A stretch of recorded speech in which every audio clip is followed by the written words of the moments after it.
경기도 의원들의 한마디를 통해 경기도 내 다양한 이슈와 정보를 가감없이 전해드리겠습니다. 경기 포커스 한마디만 합시다.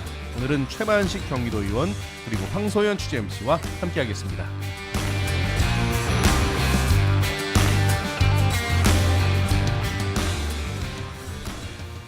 한마디만 합시다. 요양보호사 처우 개선이 필요합니다. 요양보호사 왜 처우 개선이 필요한 건가요? 요양보호사는 이제 노인 및 그 신체적 정신적 장애로 인해 일상생활을 혼자 수행하기 어려운 분들에게 신체 활동 및 이제 가사 지원 서비스를 제공하는 전문 인력입니다. 예. 주요 이제 역할을 보면 이제 식사라든지 용변 보조, 세면 및 목욕 지원, 복약 지도, 이동 및 외출 동행해 주는 거, 그다음에 예. 정서적 지원 등이 있는데 예. 요양보호사는 이제 장기 요양보험 제도 아래에서 중요한 역할을 담당하며 노인 돌봄 서비스의 핵심 인력이라고 볼 수 있습니다. 예. 자, 경기도 내 노인 인구만 해도 200만 명을 넘어선 상황입니다. 그래서 노인복지의 중요성 더욱 커지고 있는데요. 이 과정에서 요양보호사들의 이 처우 개선 이슈도 부각되고 있습니다.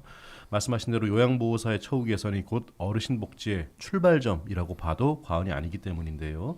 하나하나 좀 짚어보죠. 먼저 요양보호사의 개념과 역할에 대한 설명부터 좀 해주시면 좋겠습니다. 앞서 이제 요양보호사 개념과 역할에 대해서 좀 설명을 잠깐 드렸었는데, 네. 그러니까 요양보호사들은 실질적으로 어르신들뿐만 아니라 이제 네. 신체적이나 정신적 장애가 있으신 분들이 계시지 않습니까? 예. 이제 그런 분들의 일상생활을 이제 사실 어떻게 보면 혼자 수행하기 어려운 부분이 있기 때문에 네. 이제 그런 분들에게 뭐 신체 활동 및 이제 가사 서비스를 좀 제공하는 그런 인력이라고 볼 수 있습니다. 예. 현재 요양보호사들이 겪고 있는 가장 큰 어려움 어떤 것들을 꼽을 수 있을까요? 아무래도 이제 그 요양보호사가 노인 돌봄 서비스에 이제 최전선에서 일하시는 이제 필수 인력인데 네. 낮은 임금 낮은 임금 그리고 이제 그 열악한 근무 환경이라고 볼 수 있습니다. 장기 요양 기간에 이제 재정적 또 어려움으로 인해서 임금 체불이 발생하기도 하는데 임금 체불까지요. 그런 부분도 있고 이제 노동 강도에 비해서 사실상 적절한 보상을 받지 못하는 경우가 가장 큰 그 어려움이 아닐까 생각합니다. 예. 아마 한 번쯤 경험해 보신 분들이라면 아실 거예요. 이 요양보호사분들의 노동 강도가 굉장히 강하다는 걸. 자, 이런 과정에서 올해 요양보호사 인력 배치 기준이 강화됐다고 들었습니다. 이게 뭐가 어떻게 달라졌다는 겁니까? 보건복지부에서 이제 지난해 6월에 예. 장기 요양위원회를 좀 개최해서 예. 요양보호사의 업무 부담 완화하고 예. 그러니까 요양 서비스 질 향상을 위해서 그러니까 요양보호사가 이제 인력 배치 기준 강화 계획을 좀 논의했어요. 예. 예를 들어서 이게 1월 1일부터 시행이 된 건데 네. 요양보호사 한 명이 돌보는 입소 어르신이 이제 예. 기존에 2.3명이었다면은 예. 2.1명으로 좀 상향을 해서 이제 조정을 한 건데 예. 이제 복지부 같은 경우는 이제 장기 요양 기간에 인력 수급 문제를 좀 고려해서 예. 기존 시설에 대하여 내년 12월 31일까지는 좀 예. 2.3명 현재로 하고 있는 그 인력 배치 기준을 한시적으로 좀 이렇게 허용을 했습니다. 일단 유예 기간을 둔 거네요. 예, 그러면요. 예. 그리고요. 그 임금 이야기하셨는데 요양보호사 임금 체계나 지급 방식은 어떻습니까? 이게 이제 중요한데 예. 일단 지급 방식부터 제가 말씀드릴게요. 네네네. 그러니까 요양보호사의 급여는 이제 국민건강보험공단과 이제 예. 서비스 이용자의 본인 부담금에서 나오는데요. 네. 이를 직접 지급하는 주체는 또 장기 요양 기관이에요. 아. 그러니까 공단이 급여 비용을 기관에 전달하면 예. 요양보호사 등 종사자에게 지급이 되는 것이죠. 예. 그러니까 요양보호사 임금은 이제 또 이제 기본급과 수당으로 좀 나눠져 있는데 네. 일반적인 임금 노동자의 임금 체계를 갖춘 것처럼 보이지만 실상은 그렇지가 않습니다. 그러니까 방문 요양기관의 경우의 임금은 이제 당의 기본급인 최저임금 시급하고 예. 주휴수당 예. 이것도 월 60시간 이상 노동자에게 해당하는 4대 보험 개인 부담금하고 기타 수당이 이제 기본적인 구조인데 네. 활동 시간이 주 15시간이나 한 달 60시간 미만일 정도로 짧다면 주휴수당이나 4대 보험 개인 부담금 자격이 되지 않고 있습니다. 결국은 최저임금 시급과 기타 수당만 남게 되는데 예. 기타 수당이 제법 되더라도 수당까지 합한 임금 총액이 최저임금을 넘는 경우가 거의 없습니다. 그래요. 그러니까 포괄임금제 방식으로 최저임금을 맞추기 때문인 것 같아요. 자, 그나저나 이 정부의 사회복지시설 종사자 인건비 가이드라인에서 요양보호사가 제외됐다고 들었습니다. 이건 어떤 이야기입니까? 원래 이제 매달 10만 원씩 이제 지급이 됐어요. 매달 원래. 네, 근데 이제 2018년 보건복지부에서 이제 최저임금이 인상이 되니까 예. 그것을 이유로 수당 지급을 중단해 해버렸습니다. 아. 근데 최근에 또 덮친 격으로 이제 보건복지부가 이제 2011년에 도입된 인력 추가 배치 가산 제도의 그 전면 폐지를 지금 검토하고 있어요. 예. 그러니까 원래는 올해 1월부터 전면 중단할 계획이었는데 예. 이제 장기 요양업계에서 강한 반발이 생기니까 3개월간 먼저 좀 중단해보고 추후 전면 중단 여부를 좀 재논의하겠다고 밝혔습니다. 예. 말씀하신 대로 인건비 지원 정책이 없어지면서 장기 요양 시설 자체에서도 어려움을 겪고 있을 것 같아요. 어떻습니까? 그렇죠. 그러니까 인력 추가 배치 가산 제도는 이제 어떻게 보면 장기 요양 기관이 인력 배치 최소 기준을 좀 상회하게끔 더 많은 요양보호사를 좀 고용할 수 있도록 운영비를 그렇죠. 지원해 온 그런 제도인데 예. 이제 시설의 여유 인력 인건비 부담은 현 노인 장기 요양 보험 수가 아래에서는 운영난과 요양보호사 고용 불안으로 이어질 수밖에 없거든요. 그렇죠.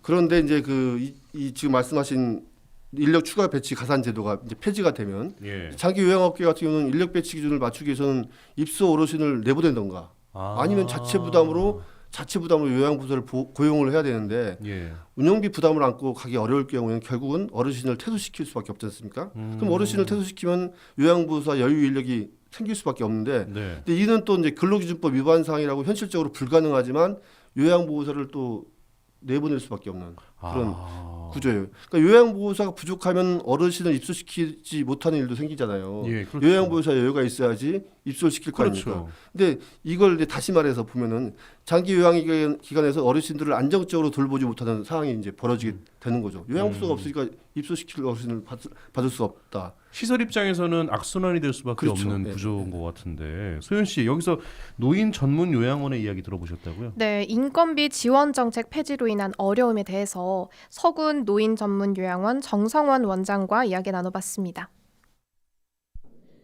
2025년 요양보호사 가산 폐지 및 가상인전 점수 하향 조정에 따른 요양원의 인건비 지출 비용이 증가하여 재정적으로 매우 어려운 상황입니다. 요양시설의 주된 인력인 요양보호사 가산제도 폐지로 어르신에게 좋은 서비스를 제공하지 못하는 상황이 발생될 것입니다. 요양시설에서의 좋은 서비스는 종사자의 처우가 좋을 때 좋은 인력이 유입되고 그에 따른 좋은 서비스를 제공할 수 있다고 봅니다. 우리 성남시 장기요양시설협회에서는 하나, 기존 요양보호사 가산제도 부활과 둘, 전 직종 장기근속 장려금 지원, 셋, 장기요양시설만 제외하고 있는 지자체별 사회복지 종사자 처우 개선 수당을 지원을 바랍니다. 네, 지원 정책 폐지로 인해서 현재 장기 요양 시설은 재정적으로 매우 어려운 상황이라고 하고요. 예. 종사자의 처우가 좋아야 요양 시설에서 좋은 서비스를 제공할 수 있다는 입장입니다. 시설 입장에서는 당연한 얘기 같은데요. 네. 네, 그럼 이제 지원 정책 폐지로 이제 재정적으로 힘든 상황인데 또 지자체 차원에서는 요양보호사 처우 개선비 지급을 위해서 좀 지원 방안을 마련할 계획은 있을까요? 경기도 같은 경우가 이제 어떻게 보면 전국적으로 최대 노인 돌봄 수요를 가진 지자체이지 않습니까? 그렇죠. 그러니까 도내 노인 인구가 200만 명을 좀 돌파했다고 하는데 이럴 때일수록 요양보호사 처우 개선이 시급한 과제입니다. 아까 말씀드렸지만 요양보호사는 고강도 노동에 비해서 네. 최저임금만 보장되고 있고 아까 사회복지사 등 비슷한 범죄 직군과 달리 정부로부터 받는 또 지원금마저 없어졌어요. 이를 지자체 차원에서 좀 지원해 줬으면 하는 바람인데 예. 이제 경기도도 마찬가지로 이제 요양보호사 처우 개선비 지급의 필요성을 공감을 했어요. 그래서 예. 내부적으로 검토를 계속 해왔어요. 예. 그 일례로 보면은 2023년 7월에 예. 경기연구원이 진행한 경기도 요양보호사 처우 개선 방안 연구에서 보면은 예. 지자체가 정부보다 한 걸음 더 나아가는 정책을 입안하고 실행할 필요가 있다는 결과가 도출되기도 했습니다. 그러니까 아까 전에서 말씀드렸지만 사회복지사 같은 경우는 지자체별로 매월 5만 원씩의 수당을 지급을 받고 있거든요. 이제 장기 요양 분야도 사회복지의 범주에 속하기 때문에 예. 이와 동등하게 아니거나 좀 비슷한 수준으로 추가 수당 지급이 이루어진다고 봅니다. 이제 좀 고민되는 게 재원인데 이제 지원 대상자 규모가 워낙 크다 보니까 재정적 부담을 좀 이유로 이런 수당 신설을 좀 쉽사리 추진을 못하고 있어요. 그러니까 2022년 이제 장기 요양보험 통계 연보에 따르면 예. 이제 경기도 요양보호사 수가 13만 6,514명이에요. 예. 서울이 이제 9만 9,050명이거든요.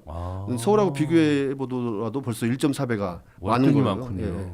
그래서 이걸 단순하게 사회복지사처럼 5만 원씩 지원을 한다라고 단순 계산을 해보니까 예. 한 달에 68억 2,570만 원이 들어가고 아. 1년에 819억 원의 예산이 수반됩니다. 그러니까 일부 이제 안성시나 이제 기초 시군에서 이제 뭐 추가 수당을 지급하는 곳이 있어서 좀 그래요? 지역 간 형평성 차원에서라도 이런 해법이 좀 논의가 되어야 한다고 생각합니다.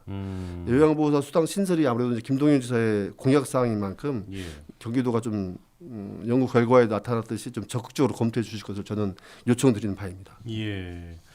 이제 예산 부분 이제 얘기해 주셨는데 요양보호사의 안정적인 근무 환경 조성을 위해서 좀 어떤 대책들이 필요하다고 보십니까? 요양보호사의 안정적인 근무 환경 조성을 위해서는 이제 중요한 게 임금의 안정성을 확보해야 하는 거죠. 임금의 안정성. 네, 그렇죠. 그다음에 이제 근무 조건을 좀 개선해 주는 거. 네. 그다음에 이제 감정 노동이 좀 많이 있으니까 감정 노동하고 이제 신체적 부담을 좀 줄이는 정책이 필요합니다. 네.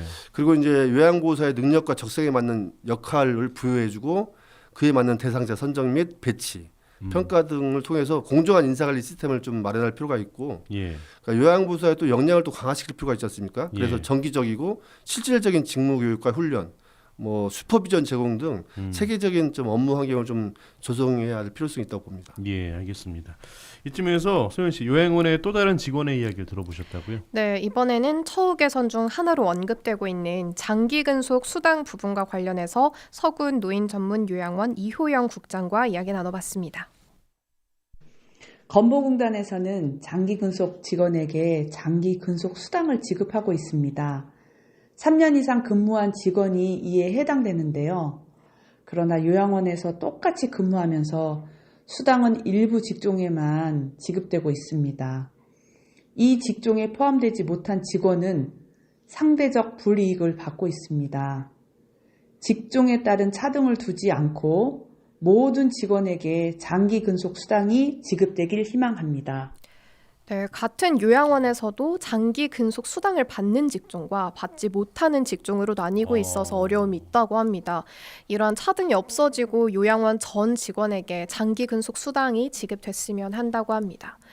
그리고 이제 경기도 차원에서 시행 중인 게 궁금한데요. 경기도 차원에서 장기 요양시설 종사자 처우 개선 지원에 대해서 자세히 설명해 주시면 좋을 것 같습니다. 네, 그 경기도 같은 경우는 이제 장기 요양시설 종사자들의 이제 권익 향상을 위해서 이제 2021년도에 예. 의정부에 이제 장기 요양 요원 지원 센터를 열었습니다. 지원센터를요. 그 심리 상담하고 이제 경력 개발을 위한 직무 교육 과정을 좀 운영하고 있고 예. 힐링 프로그램이라든지 자조 모임을 좀 지원을 해주고 있습니다. 아. 또한 장기 요양 요원 무료 독감 예방 접종도 실시하고 있습니다. 여기에 이제 고용 안정성을 좀 위한 지원 사업까지 있으면 더할 나위 없을 듯한데요. 요양보호사의 지속 고용을 위한 지원 방안도 하루속히 도입이 됐으면 좋겠습니다. 예.